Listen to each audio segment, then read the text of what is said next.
All right, it looks like we have everybody joining in now. So welcome again. This is GroundTruth's webinar, How QSRs Can Stand Out Against the Competition. Again, my name is Jessie Hamilton, and I'll be your moderator along with Brandon Roten, who's our guest speaker for the day. Today, we're taking a deeper dive into key trends and best practices that can help you make more informed decisions about your media spend and how to stand out against the competition. And just quickly, for those of you who aren't familiar with GroundTruth, we are a location-based advertising and technology company. And at the end of the day, we deliver really unique advertising solutions and reach highly relevant and predictive audiences in any moment, across any screen, in any format. And all of our marketing and advertising is powered by the largest and most trusted certified data set in the industry. We believe performance is only as good as the data that you're using, and our core methodology is how we measure in-store foot traffic and build out our highly relevant audiences to drive more customers in and ultimately drive sales for your QSR brands. And as a quick refresher, since it looks like we have some new people on the webinar today, at the highest level, the baseline of everything that we do comes through the mobile device. We start with a lot of great location signals from smartphones, but not all location signals are created equally. And this is where our three-pronged approach comes in, where we essentially vet different signals that are passed to us in an ad request. Then we want to put context behind them by matching those signals to place. This is where our proprietary mapping technology called Blueprints comes in, essentially where we're able to map out the four walls of a QSR or a point of interest. And then once we match those signals to place, we use our algorithms to verify an intentional customer visit. So this is where we're filtering through employee status, dwell time. There's no panels or projections. Everything here is a one-to-one visit. So GroundTruth can truly take credit for the visits that we are driving through our media. Now, 100% of our data comes through this process. It's the only process in the business that's accredited by the Media Ratings Council across place, location, and visitation data. So it's a data set that you can trust, your clients can trust us to drive strong results for them. And that's ultimately why we're here today. So I am going to let Brandon take the floor. So today he's going to be taking a deeper dive into seasonal impacts on QSR marketing strategies.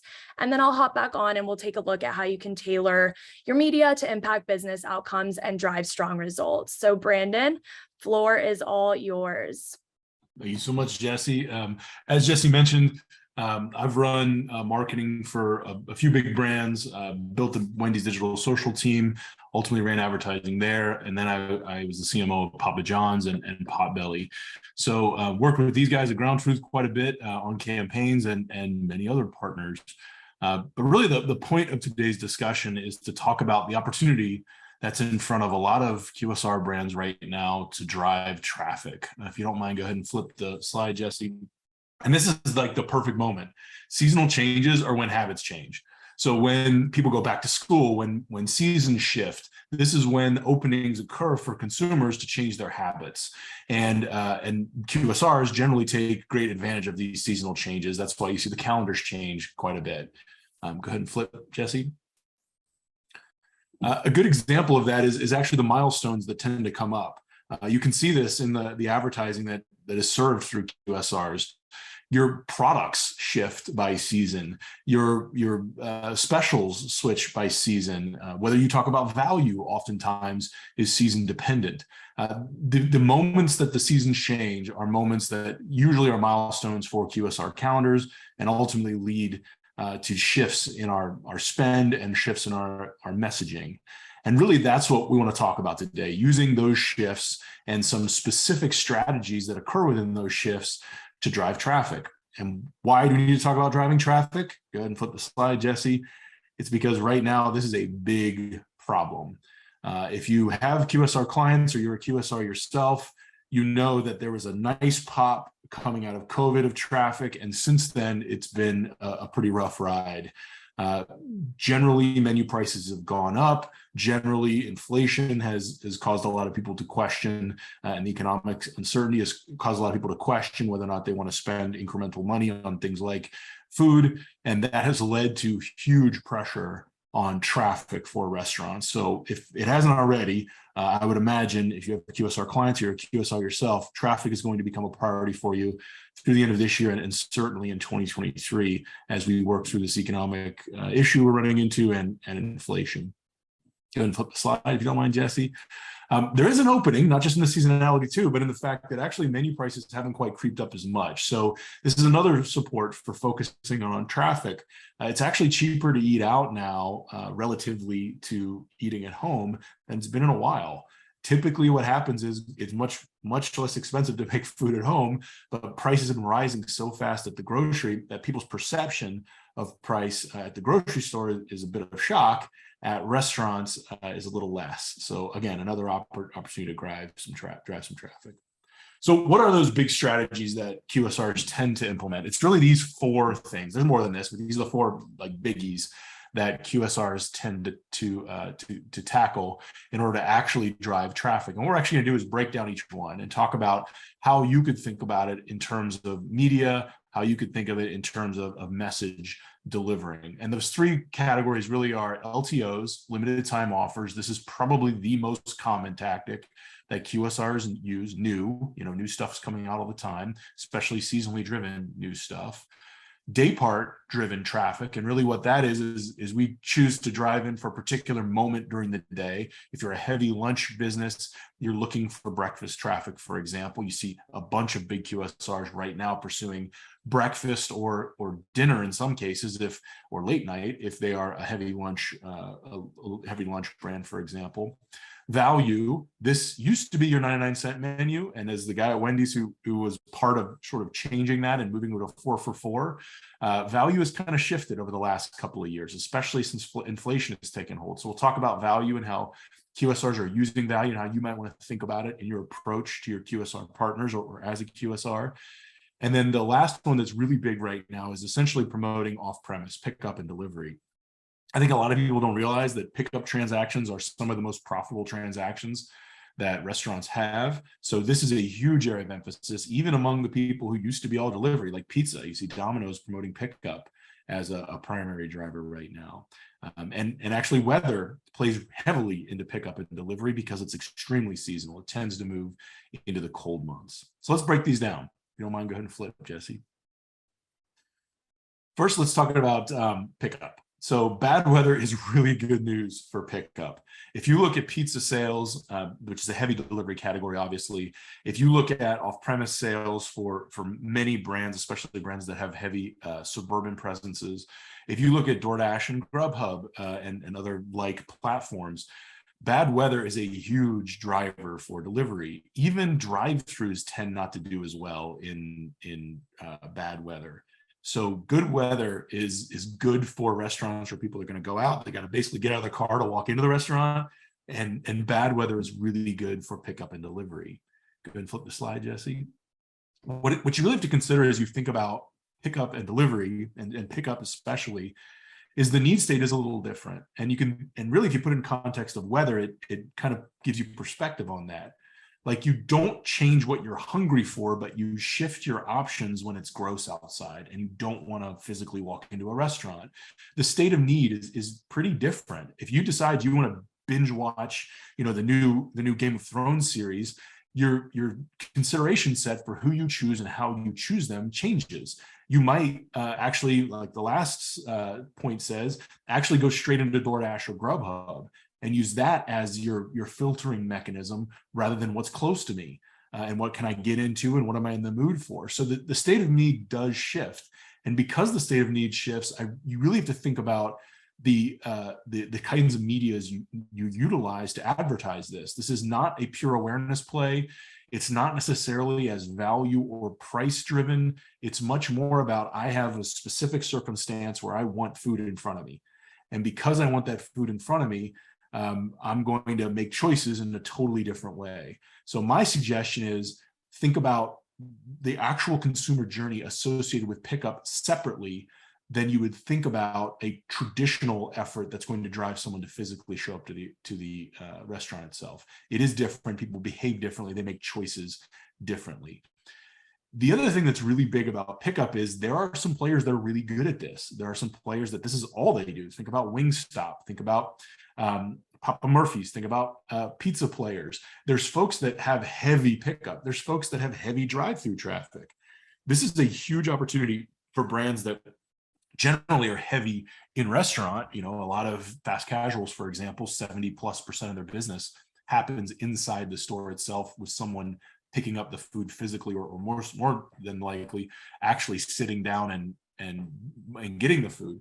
You have a big conquesting opportunity here. Look at the folks with heavy pickup and potentially conquest those particular customers, both through your messaging and through your media. Folks like GroundTruth have the ability to find the people who are regularly visiting those pickup spots. And if you target those folks at the moment that their state of need is appropriate for pickup, because the weather's bad, because there's a football game that night, because Game of Thrones is premiering, whatever it is, your chance of actually winning that customer goes up pretty dramatically in my experience.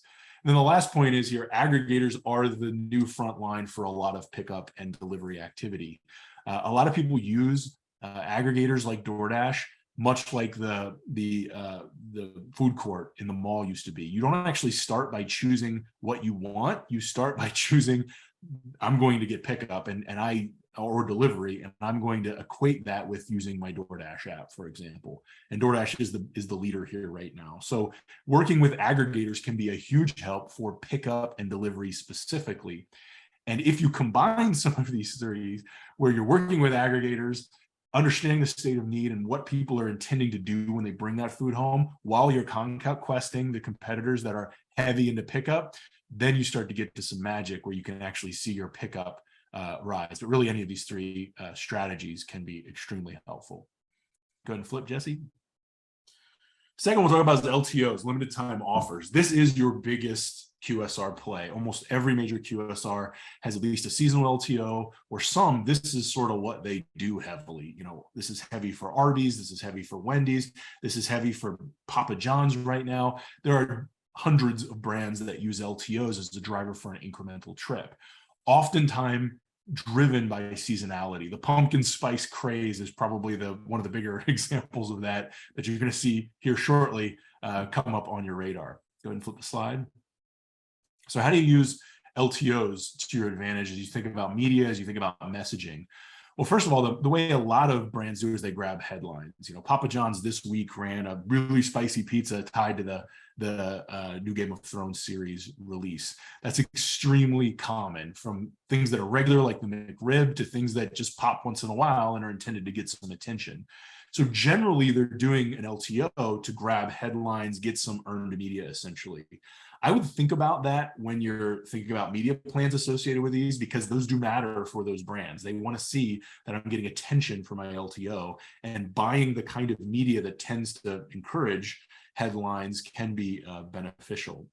My suggestion to brands would be, don't go after new for the sake of new. A shiny new object all by itself is less valuable than something that actually reinforces your brand tenets. So, as an example, at Wendy's, we would launch pretzel bacon cheeseburger right after we launched the new build for our hamburger. So it created a tail that made people try our hamburgers and come back for our hamburgers, even if pretzel bacon cheeseburger wasn't the thing next. Doritos Locos Tacos was to essentially help Taco Bell, in part, establish sort of their dominance in Mexican food. So if you use these things that are bellwethers for the rest of your brand, that's the best sort of thing to tackle for an LTO. LTOs are kind of exhausting for a team, so you need to be careful with these as a messaging platform. It requires a lot of testing, a lot of culinary innovation. It requires a lot of media testing. They're expensive, but they can be very beneficial when done right. The benefit really is this incremental visit. So you tend to have your loyalists want to try the new thing, and you actually can grab some folks that aren't really interested in your brand, but are interested in the LTO category. So as an example, Doritos Locos Tacos, right? If you love Doritos, you might give it a shot, even if Taco Bell wasn't a primary brand that you tended to visit. So that LTO creates essentially an expansion of your target. Think about that when you think about advertising an LTO. So you want to actually reach into those groups, those audiences that are interested in the thing beyond the brand. So in the case of Doritos Locos Tacos, for example, find affinities to Doritos, find affinities to snack chips, find affinities to thing that go past just the brand. So you're not just running the exact same media playbook with a new message. This is an opportunity to actually grow or change who you're focused on to drive folks in. And because generally these are a limited time, they by definition, they run for 30 to 90 days-ish usually.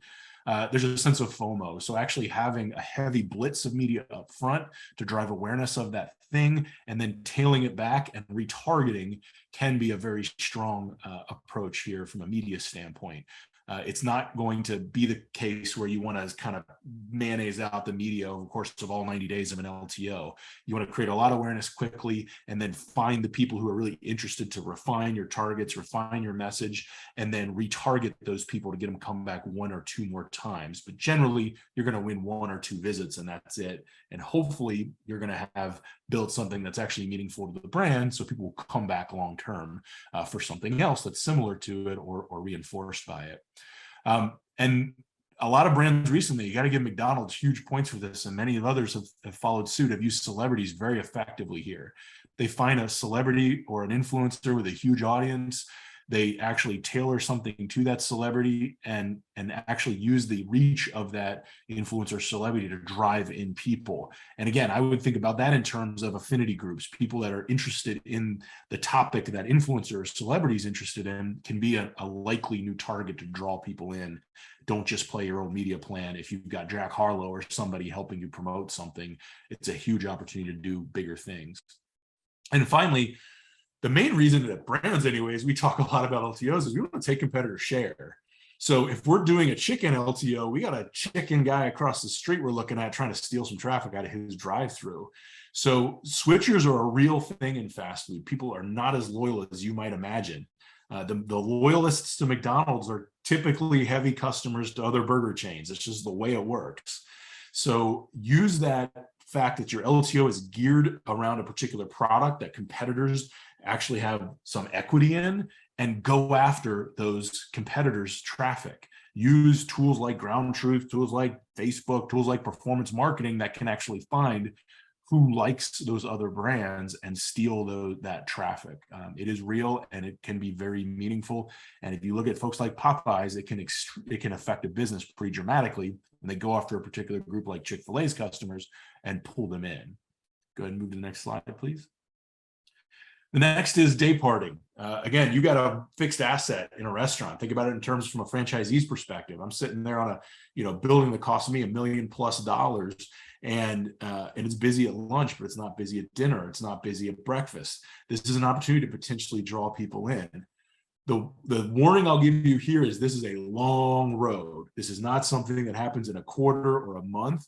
This is something that happens over many quarters of successive advertising. So if someone's going down this strategy, this is a longer term effort to try to drive people in, especially if it's a tough day part like breakfast where people are very habitual. Go ahead and flip to the next slide, please. So if you're already busy at lunch, and especially if you're maxed out at lunch, finding those shoulder hours, finding other day parts can be a huge benefit. And it's pretty easy to find those folks from a media standpoint because it's a specific time window where you can look at people's physical presence in that time and potentially draw them to you. Really, you got to focus your attention on specific audiences. So audiences that are highly likely to convert. Again, there are day parts that are extremely habitual. Breakfast is a good example. My brain doesn't turn on until my third cup of coffee, which is probably 10:30 in the morning, which means breakfast is way done. A lot of people are like that, where you don't even remember your drive into the office. So if you're going to actually grab this group for a day part like breakfast that is tougher to get a habit change to happen, you got to be in the long haul and you got to focus on audiences likely to convert at first so you can prove out the case that media is actually working. A good example here, the data says back to school shoppers are likely to be morning QSR goers. So if you say audience is something you want to focus on, back to school shoppers can be a specific audience that is much more likely to convert to breakfast. The same thing is true for competitors. There are a handful of QSRs with heavy with heavy breakfast traffic, as an example. McDonald's, Chick-fil-A get a lot of breakfast traffic. And if you can go after that specific traffic, your chance of actually winning go up pretty dramatically.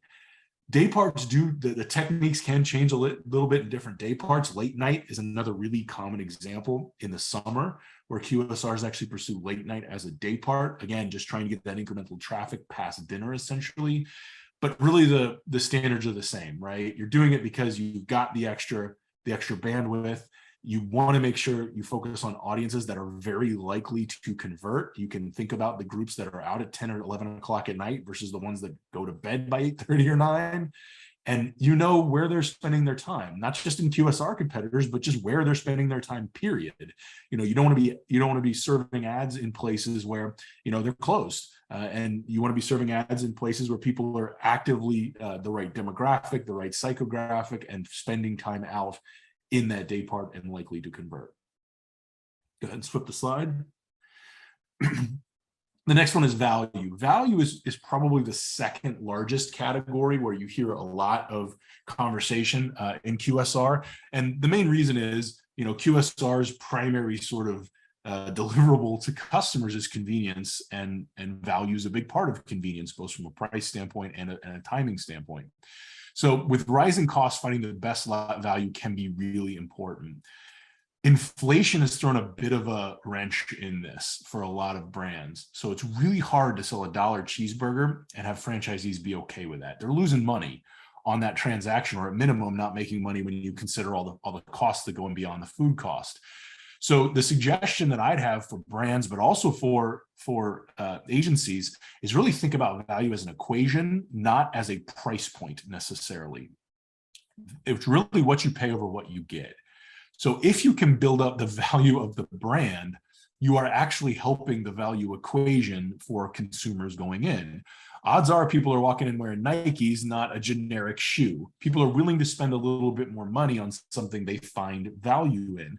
So I caution brands and agencies that spend all their time with giant price points and that's it. 99 cents as a price point, or free or BOGO, can be compelling. It certainly can move people. And to the last point in this slide, if you do discount, you got to keep it broad. You got to keep it really easy. Don't make people jump through hoops. Don't make it complicated. It won't work. Same is true for the media. Keep it broad. Make sure you're going after people who are value seekers if you can, versus everybody and their brother. But still keep the audiences relatively broad, because value kind of cuts across most demographics. But building up what you get is just as important. So I would suggest in the messaging, be sure the messaging is saying this thing has a value, and you, for a limited time, you can have access to it for this price or for this discount or whatever. If you don't first build up the value, that's a really short road to run down, where it's all just based on price. And again, lean into those value-focused audiences. People who are value seekers behave a certain way, and they go to certain places. Now, you have to look at your category, to look at your brand you're focused on, but don't just assume that everyone's interested in value. They are not. A lot of people are not moved by price point. Think about when you go out to eat. If you're going to stop for lunch, your first decision is probably not what's cheapest. It's probably what's convenient, meaning close, and what I'm actually in the mood for or interested in. And then value can sway you after you get through a few other hurdles. There are people that will just go for a deal, though. So you can start with an audience that's just focused on deal, but I would lean your audiences towards people who are generally receptive to deals versus be super, super broad with your audiences. But when you get to the message, broad discount matters, because remember, you're already going for a slice of people that are interested in value. So I would suggest don't make people sign up for things. Don't make them jump through hoops. Don't make them have some crazy scenario where they got to buy, some, offering that makes no sense. Make it really simple. We found the magic in a lot of the brands that I worked for in very simple equations that had alliterations or other easy mnemonic devices attached to them. 4 for $4 was a good example. They're under the biggie bag now as a primary thing they're pushing, but that became an abundance play that limited it to value seekers that we wanted to target, and ultimately was really easy to remember. So keep the message broad, keep the discounts broad and very accessible, lean into value focused offers, and don't forget you're selling something that, value may not just be a price point. It's probably going to be bigger than that. So consider that in the messaging. Go to the next slide. So these are our basic tactics that most QSRs are utilizing: LTOs, day parts, value, and pickup. That's really my portion. I'm going to hand it over to Jesse now, who's going to break down some best practices through GroundTruth, but I'll be around for any questions.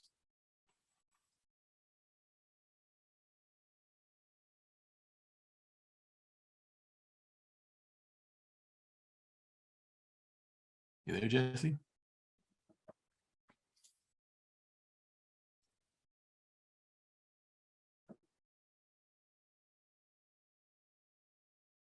All right, sorry about that, everyone, but thank you for still staying on. So today we are going to take a look at best practices based on everything that Brandon chatted through today, how we can tailor those strategies to help kind of propel your business in the back half of the year.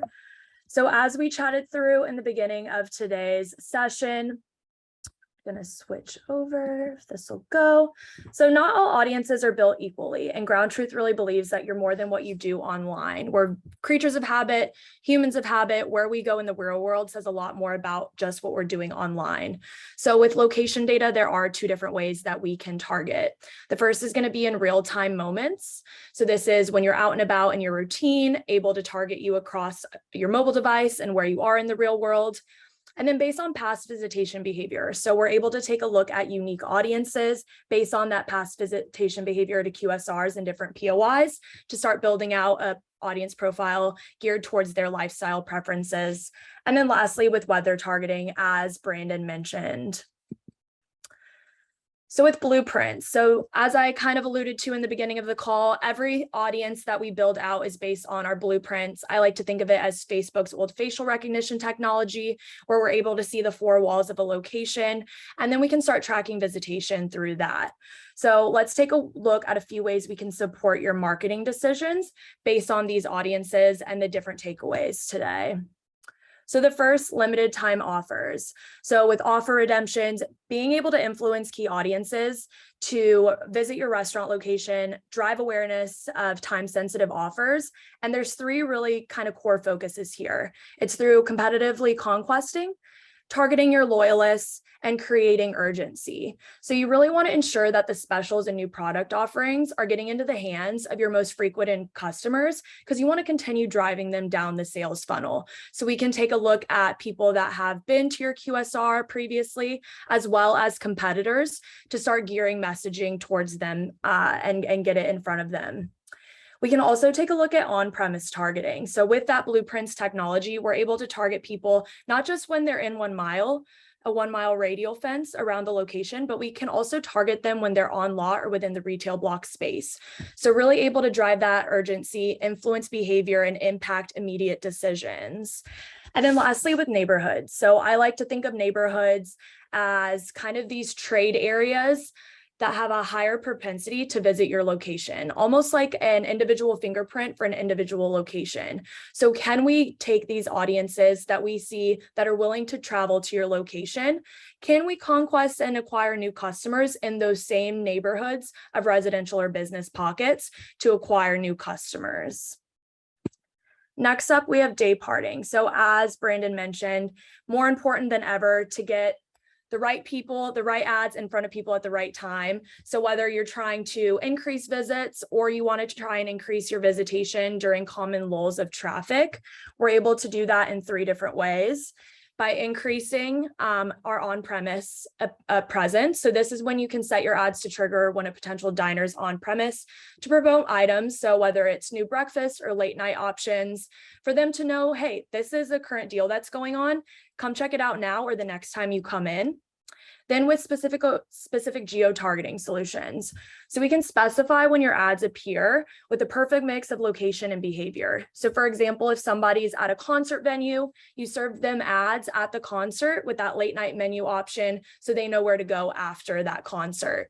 And we can take that even a step further with our behavioral audience segment. So based on that location and behavior and those demographic overlays, we can serve specific ads to people, let's say during breakfast time. If you have a new breakfast initiative, we have specific morning QSR diners, morning risers, coffee lovers. So really gearing into who that consumer is and who's most likely going to come in the door during those hours. Same thing with late night and kind of honing in on that concert venue.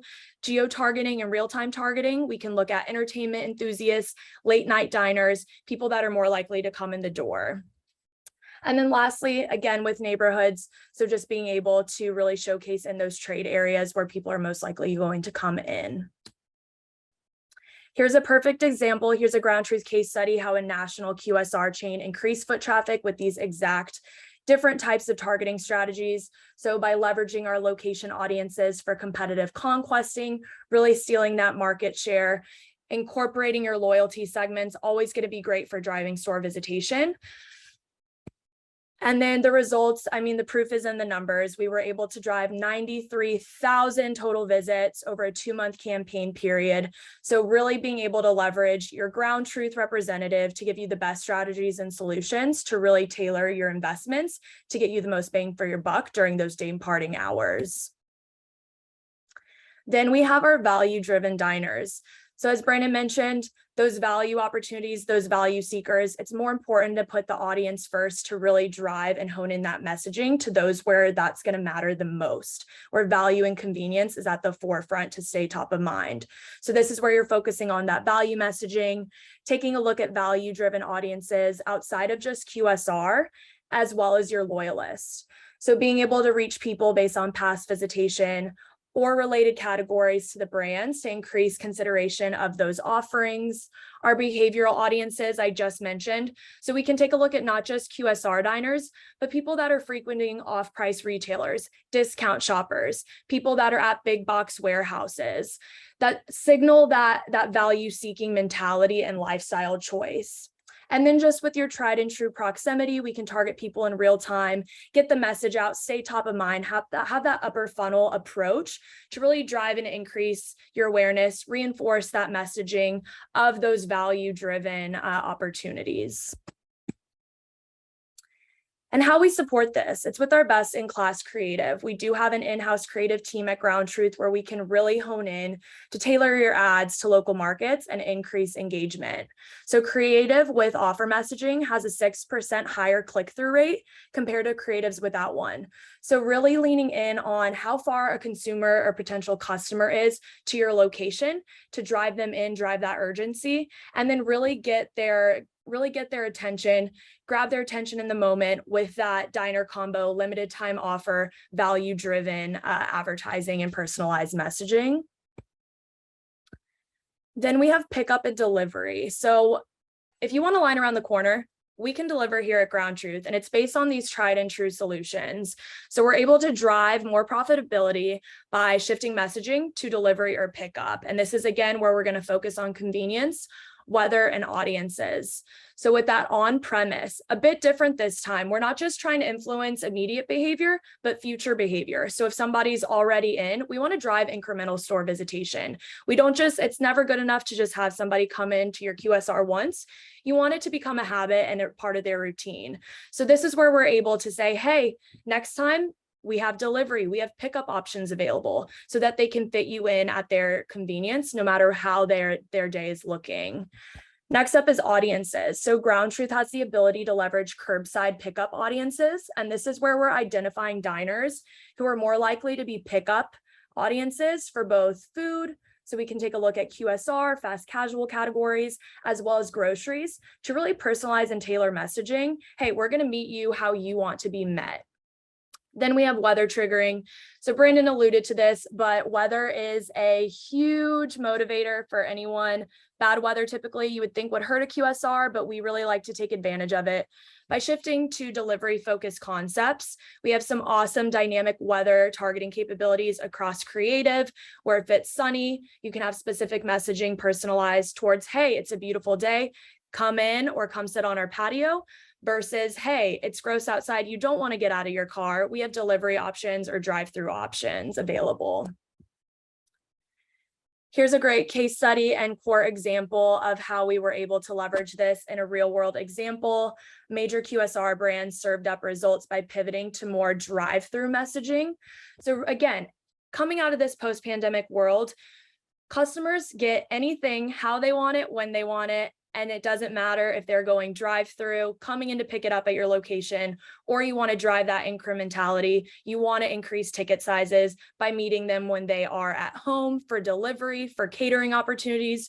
You want to consistently stay top of mind, because if you're out of sight, a competitor is going to swoop in and get them and their business. Here's the results. So again, we saw 219,000 visits driven during a month-long campaign. So really exciting results. Very excited that we do see these same strategies running tried and true across QSRs and restaurants as a whole. Lastly, with seasonal events, so being able to promote game day specials or catering services to connect with your audiences who might not want to, watch these live events. In a crowd, they want to be at home. So being able to meet them halfway, again, with those curbside pickup audiences, location audiences, really reminding people that you have those bundle opportunities available, catering available. And that way that we're not able to only help you drive in-store foot traffic, but also those digital sales to really increase those ticket sizes when people are back home. Great example of this was with our Hooters branded case study that recently came out this year around a big tentpole sporting event. It's a really great way to showcase how our omni-channel solutions can work together to drive those strong results. So with mobile, having that lower funnel strategy, driving people in store when they're out and about during their day, consistently reminding them, hey, we're right around the corner, come check us out for your next game day. And then also having that upper funnel strategy. So reinforcing brand messaging seamlessly across connected TV with GroundTruth QR code overlays, we're able to also help you drive those digital sales. So having somebody be able to scan a QR code, nobody's going to scan that by accident. It's an engagement that you can trust, a quality engagement metric that we can report out on. And you can say, hey, if you can't make it in, here's some catering opportunities. Here's some ways you can grab us for delivery. And the proof, again, is in these numbers. Customers that were served ads both across connected TV and mobile channels were 2.5 times more likely to visit a Hooters location than those that were only served one platform over the other. So really great and exciting insights taken from this case study. Lastly, cost per visit. So GroundTruth has the first pay for performance model where you can pay only when GroundTruth drives targeted diners to your location. This ties back to that three-pronged approach where we only report out on deterministic visits. So did we serve them an ad? Did they go into the four walls of a location where we can track back that store visitation? And we can say with 100% confidence, we can take credit for that.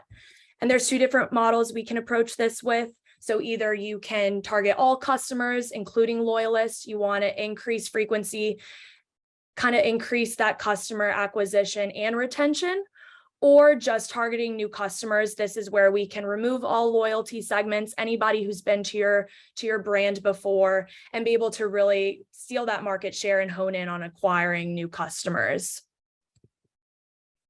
Last but not least, before we get to our Q&A and open the floor for questions, targeting meets creative. So how are we able to have just that full approach where we're able to really target people at any point of their day?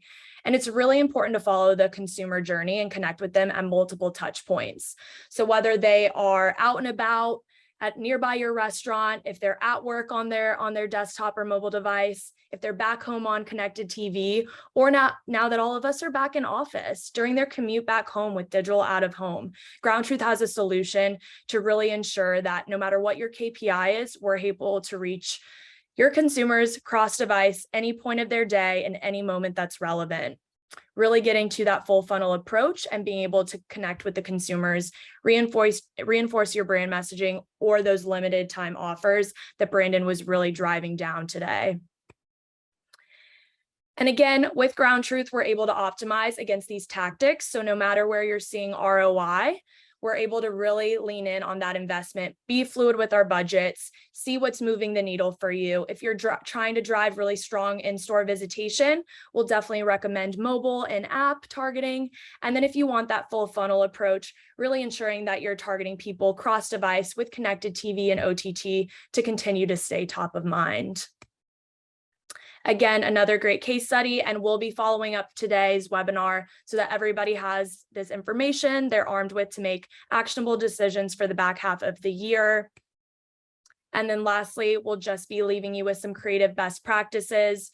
We have a ton of great location data and insights, as well as creative insights to help really tailor your strategies to ensure you're getting the most out of your media investments.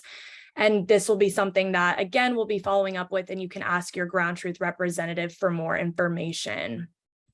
But lastly, I will set the floor open for any questions for Brandon and myself. Again, today was really all about how we can drive really strong strategies, take a look at seasonal trends, and then support them with our tried and true strategies based on real world visitation.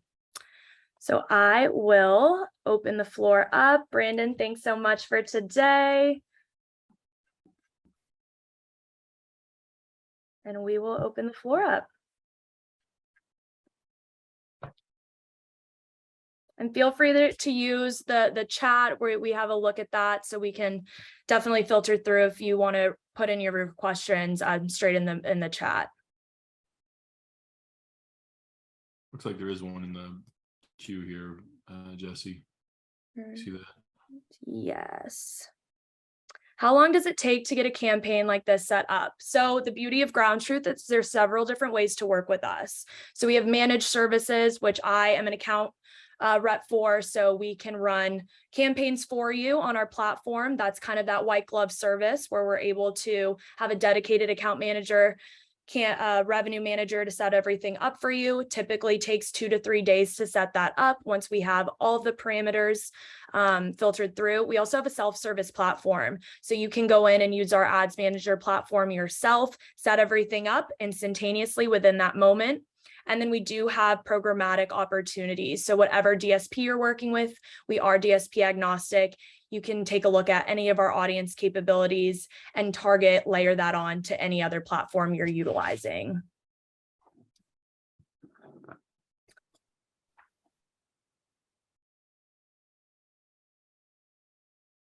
And then Susan, we will write your name down and send through after this call with additional opportunities and information geared towards digital out of home.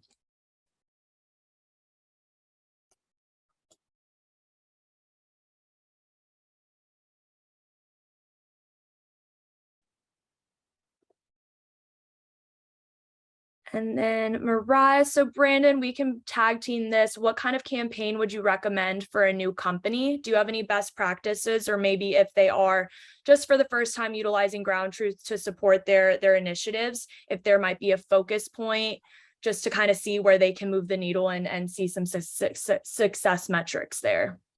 Yeah, I mean, I think you got to start with what your overarching strategy is for the effort you're pushing forward. So if you say, it's conquesting, it's stealing traffic from someone across the street, that's the kind of campaign that you can actually accomplish a lot pretty fast with a tool like with a partner like GroundTruth. So I think it really depends on what your strategic effort is, but isolate it. I would pick a handful of, a DMA or a couple of DMAs to start in versus, thousands and thousands of stores, just to give it a shot first to see what lift you receive and go from there. Perfect. And then it looks like Chris had the question, if you want to kind of come in on this one, how are the creatives and ads run timed for episodic? So after game day meals, that the ad delivery is immediate. So how kind of far out do you suggest running that advertising versus after, just to ensure that we're really making an impact there? Yeah, I mean, I can give my view from what's worked in previous roles. You really got to think about when people are making the decision. And generally for QSR, it's not a long cycle. You don't decide you're going to, Arby's in 3 days. You decide you're going to Arby's in 30 minutes or 45 minutes. So my suggestion is keep it tight to the moment that the thing is going to happen. but also remember you might need to serve a couple ads before you actually convert somebody. So I would start a bit closer in than a longer term brand campaign, but make sure that that last serve is close into the moment of decision. We saw in pizza, for example, people made the decision within about 2 hours of whenever they thought they'd want to eat their pizza. So keep it pretty tight to where you actually the moment of decision is. Perfect. And then it looks like we got to the rest of the questions. Does anyone have anything else? Or Brandon, if you have any other insight just to give and share before we end today. It's been so great getting to hear more about the strategies. And I think GroundTruth is really geared towards really being able to move the needle, really reinforce that brand messaging with our omni-channel capabilities. And very excited to kind of see what comes out of today with everybody now being kind of armed with the same information and best trends and approaches to take. It looks like for Brandon, what percentage of the budget for each level of the funnel do you recommend came from the Q&A? Yeah, I think it, unfortunately, I'm going to say it depends a lot in these circumstances, but let me give you real world examples. If your brand is very well known, you can spend more time on the lower funnel, on conversion, on actually getting people to show up. If your brand is not as well known, then you need to create awareness first, right? You can't buy until you're aware. So smaller brands, I tend to brand build a bit more, spend a little more time at the top of the funnel. Larger brands, I tend to spend a little more time at the bottom of the funnel, a little more percentage of the bottom of the funnel. But it also depends on the kind of product you have. So pizza, for example, it's a direct to consumer product. 80% of the sales happen online. So, bottom funnel works really well for pizza. Performance marketing works really well for pizza because you can click to buy it. It's harder when you're at a brand that's not the case, where you have to physically show up to get the thing. So I'll say it depends, but I would first start with what your objective is. Is your objective and tied to correlations of sales awareness? Is your objective conversions? Is your objective long-term? Is it short-term? Performance tends to be more short-term. Brand building tends to be more long-term. And how well known is your brand? Do you need to create a brand awareness and loyalty, or are you more looking to convert? If I'm McDonald's, you can convert a little bit more than you can spend your time just telling people what you do, because people know what you do. If that makes sense. And you can also lean in on GroundTruth. We can take a look at the number of locations you're looking to support and drive traffic to, be able to take a look at, hey, here's the budgets where we can support these markets, to be able to help you tailor your approach a little bit more strategically.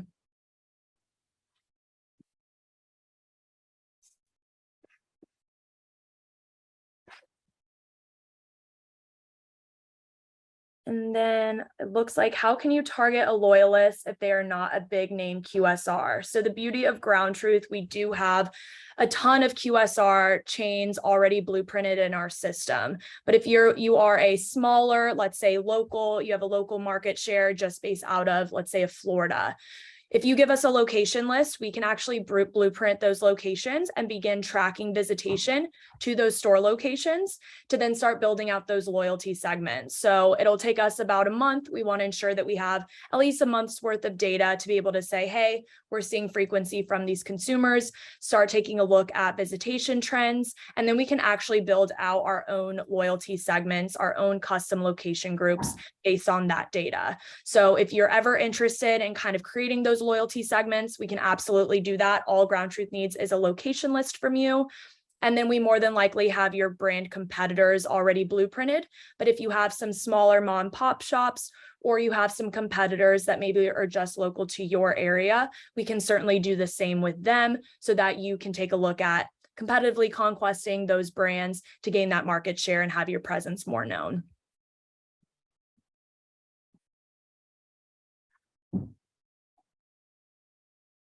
Then we'll give a couple more minutes for a few questions. And then again, if you have any follow-up questions, maybe you remember something later today after you have a chance to let everything kind of digest, please feel free, it's on the screen. If you're interested in exploring options or you already have a GroundTruth representative, please reach out. You can do so at the adexpert@groundtruth.com email address on the screen right now, or directly reach out to your representative. Very excited to see some of these strategies put into practice, especially in the back half of the year. Back to school, people are back in office, back in their day-to-day routines. So really being able to capitalize on that, as well as the bigger tentpole events with the holidays coming up, football season, and just people being back kind of in the event space. It's an exciting time. So we're excited to support those strategies. But it looks like that's all the questions we have coming through. So thank you all again for joining today. Thank you, Brandon, for being a speaker with us. It's been such a pleasure getting to work with you. Again, my name is Jessie Hamilton if anyone has any questions, but just be on the lookout. We'll be following up with this deck for you to have on hand to just, again, arm you with the best ways to invest your media dollars. So thank you all and hope you have a great rest of the week.